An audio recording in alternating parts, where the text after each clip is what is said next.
Assalamualaikum warahmatullahi wabarakatuh. Alhamdulillahirrahmanirrahim. In afternoon, here we learning history of general. Good afternoon, student. 12 class. Don't forget, before to start lesson history of general, we say basmalah together. Bismillahirrahmanirrahim. Alhamdulillahirrahmanirrahim, anak-anakku kelas 11, kita mulai kembali belajar di channel ini, ya, channel Madrasah Karya Madani.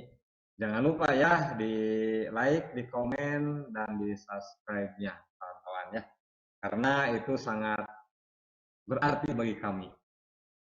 Kita mulai saja di materi bab 1 ini. Kita kemarin membahas tentang kerajaan-kerajaan maritim di Indonesia pada masa Hindu-Buddha. Kita membahas bagaimana Hindu-Buddha itu masuk ke Indonesia. Kita membahas kerajaan-kerajaan maritim yang ada di Indonesia. Kemarin sudah sedikit diulas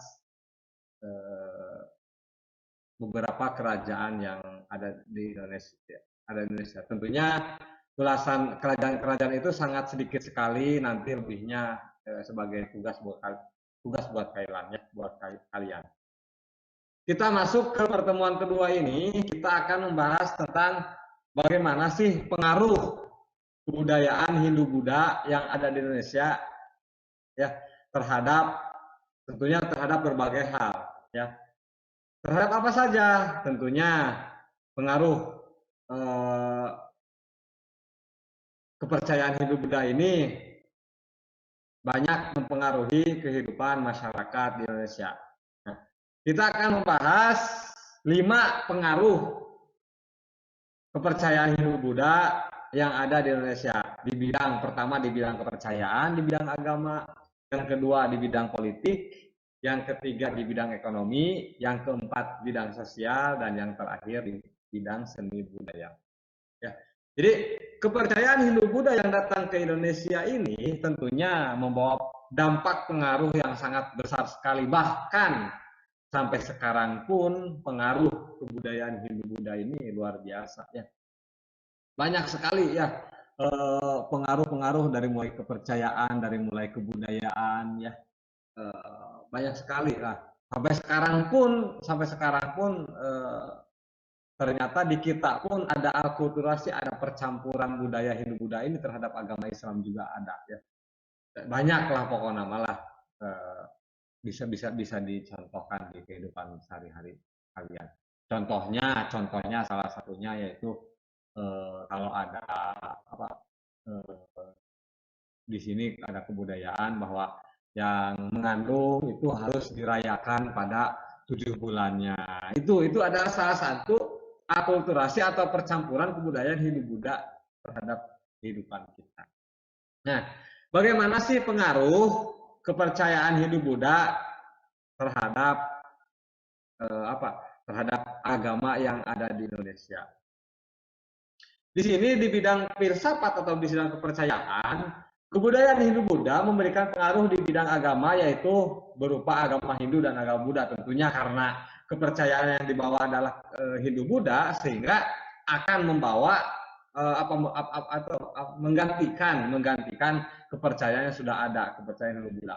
Dalam hal kepercayaan atau religi, bangsa Indonesia tidak menelan begitu saja pengaruh kebudayaan Hindu-Buddha di bidang agama. Karena sebelum agama Hindu-Buddha itu datang ke Indonesia, bangsa Indonesia telah mengenal sistem kepercayaan pemujaan kepada reh nenek moyang yang merupakan budaya asli Indonesia. Berdampingan dengan pemujaan kepada Sang Yang Widi itu hampir sama saja ya, yang merupakan pengaruh kebudayaan Hindu-Buddha yang ada di Indonesia ya. Kebetulan Hindu-Buddha juga salah satu kepercayaan yang menyembah berhala, yang menyembah patung. Dan sebelum Hindu-Buddha itu, Indonesia juga memiliki kepercayaan kepada roh nenek moyang, sehingga itu tidak jauh beda ya dari kepercayaan tersebut, sehingga mudah diterimanya. Terus bagaimana sih pengaruh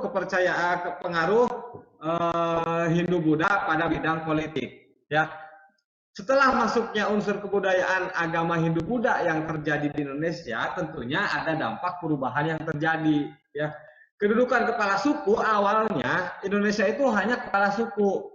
Nah, setelah Hindu-Buddha masuk, kepala suku itu diganti menjadi raja, seperti halnya di India. Raja memiliki kekuasaan yang sangat besar. Kedudukan raja tidak lagi dipilih oleh rakyatnya, tetapi akan diturunkan secara turun-temurun. Raja dianggap sebagai keturunan dewa dan dianggap sebagai pemuncak dari segala hal dalam negaranya. Itu ya, jadi anak-anakku. Jadi sebelum datangnya Hindu-Buddha, Indonesia di dalam bidang politik atau bidang pemerintahan itu pemimpinnya itu berupa suku. Nah, setelah masuknya Hindu-Buddha, baru ada sedikit perubahan bahwa kepemimpinan itu diganti menjadi raja. Dan raja itu memiliki kedudukan yang sangat besar sekali. Ya, yang tadinya dipilih ternyata setelah raja itu diturunkan secara turun temurun. Ini pengaruh pengaruh Hindu-Buddha yang terjadi di bidang politik. Bagaimana kalau pengaruh Hindu-Buddha itu di bidang ekonomi? Nah, sejak terbentuknya jalur perdagangan laut yang menghubungkan India dan Cina, kegiatan perdagangan di pulau di Indonesia berkembang pesat. Daerah pantai timur Sumatera menjadi jalur perdagangan yang ramai dikunjungi para pedagang. Kapal-kapal dagang dari India dan Cina banyak yang singgah untuk menambah persediaan makanan dan minuman. Penjual dan pembeli barang dagangan atau nanti waktu yang baik untuk berlayar. Kemudian muncullah pusat-pusat perdagangan. Dari pusat-pusat perdagangan itu, maka lahirlah pusat-pusat kerajaan. Jadi dampak dari bidang ekonomi itu adalah yang tadinya hanya sebatas jalur pelayaran, perdagangan, ya karena makin lama sehingga nyaman tinggal di Indonesia. Setelah nyaman, mereka bercucuk pindah di Indonesia, makin banyak membuatlah sebuah kelompok, dari kelompok itu jadilah sebagai kerajaan-kerajaan itu ya, jadi bidang ekonomi. Terus bagaimana pengaruhnya di bidang sosial? Tentunya karena Hindu-Buddha ini membawa kepercayaan kasta-kasta, ada kasta Brahmana, kasta Ksatria, kasta Waisya, kasta Sudra. Tentunya sangat berpengaruh sekali ketika agama Hindu-Buddha itu datang ke Indonesia. Ya. Pada bidang sosial ditandai dengan munculnya perbedaan yang tegas antara kelompok masyarakat. Ya. Dalam masyarakat Hindu, perbedaan disebut dengan sistem kasta.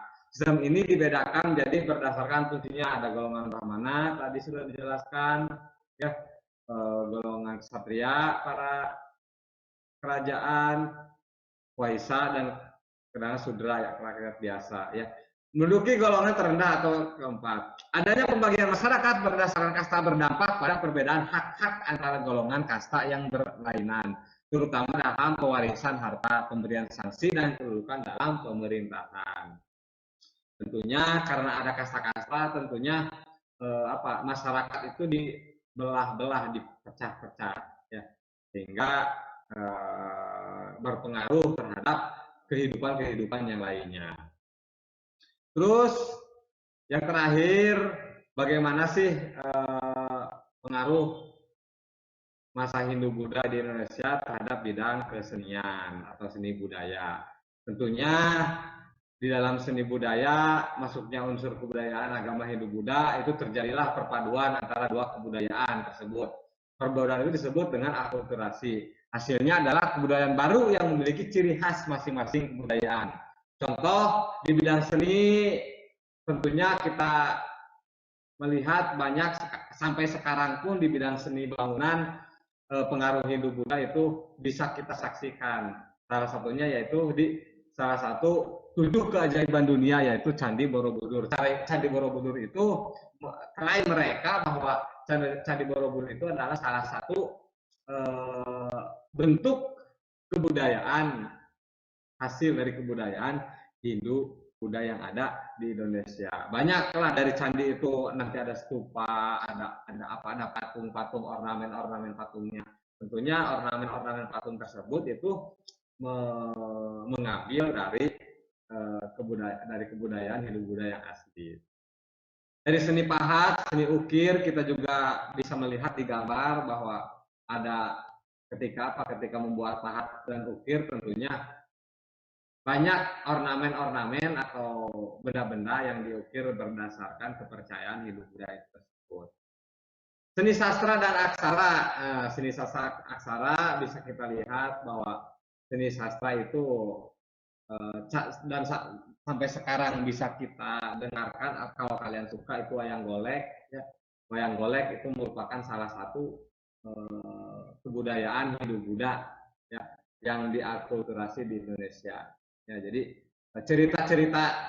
cerita-cerita Hindu Buddha, pahlawan-pahlawan Hindu Buddha itu diterapkan di dalam wayang golek ya. Ada seni aksara ya, aksara Palawa itu juga sama, itu salah satu dari pengaruh dari kebudayaan Hindu Buddha yang ada di Indonesia ya. Itu ya anak-anakku kelas 11 yang bisa disampaikan sedikit materi. Tentunya kalian jangan puas dengan materi yang didapat, silahkan cari kembali materinya untuk menambah pengetahuan dan pengalaman kalian ya. Untuk tugas nih, ada tugas untuk kalian ya, untuk tugas kalian ini tugasnya. Jadi tugas untuk kelas 11 silahkan kalian membuat video ya, membuat video. Silahkan kalian kenalkan salah satu kerajaan maritim masa Hindu Buddha di Indonesia. Salah satu saja ya. Contohnya misalkan Fitri mau mengenalkan kerajaan Majapahit. Sok cari materi yang berkaitan tentang kerajaan Majapahit. Setelah Fitri dihafalkan, setelah itu bikin videonya, kenalkan bahwa inilah kerajaan Majapahit ya, dikenalkan. Nanti pemenang 3 terbaik akan diupload di YouTube ya, pemenang 3 terbaik akan diupload di YouTube ya. Batas akhir pengiriman tugas itu hari Kamis depan. Oke, yaitu jadi itu tugas untuk kalian untuk minggu sekarang. Kalian membuat video salah satu kerajaan masa Hindu Buddha di Indonesia. Pilih salah satu saja. Oke ya. Ingat batas akhir pengiriman hari Kamis depan. Oke, itu saja. Kalau ada yang mau ditanyakan silahkan ditanyakan langsung, dihubungi saja. Ya. Kurang lebihnya mohon maaf. Assalamualaikum warahmatullahi wabarakatuh.